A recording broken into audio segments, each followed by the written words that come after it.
In this episode of The Daily Drop, we're going to literally talk about how to extend the capabilities of your travel tripod. So let's go.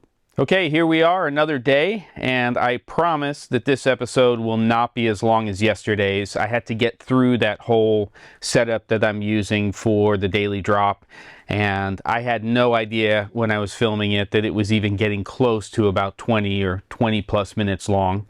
So what I wanted to talk about today was the challenges of using a portable tripod, a travel tripod to be specific. And there's quite a few of them now on the market, and when they are collapsed down, they're about 15 to 16 and a half inches in length, which makes them very easy to travel with.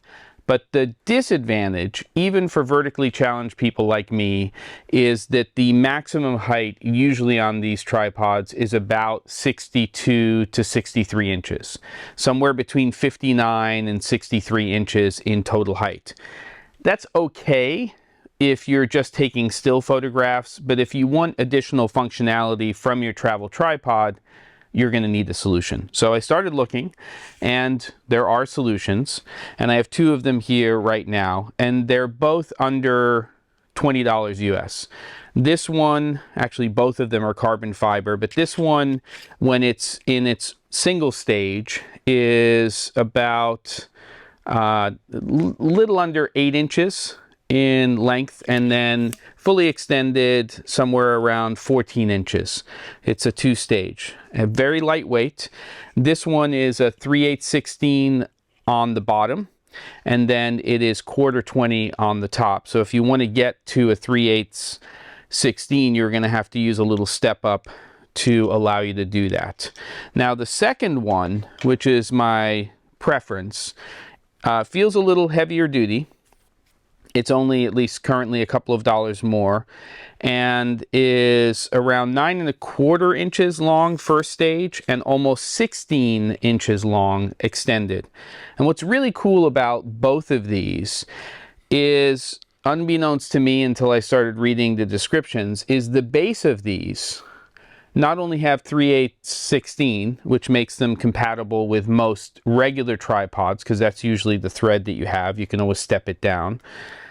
But this is Arca Swiss compatible. So I can actually open up this Arca Swiss head here, slide this in, and very quickly and easily add this to the tripod. And then I'm adding an additional, with this particular one, upwards of about almost 16 inches of additional height on there.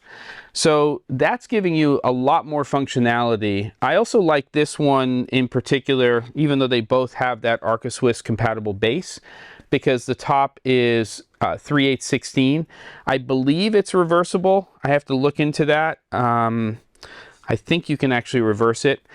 And then it does have 3/8/16 on the bottom. So I think that these are great. Once you actually attach these to your regular tripod, and I have something else I'm working on, which I'll talk about next week, then you can just go ahead and add a ball mount to that, or you could just put a little Arca Swiss compatible base on here if you wanted.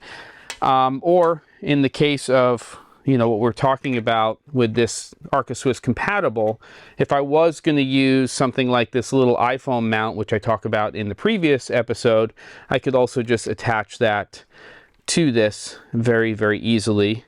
And then I would just use the base of this particular unit to actually, to just rotate that. So there you have it. That is a very simple way to extend the capabilities of your travel tripod. Don't forget to and I'll see you on the next episode of The Daily Drop.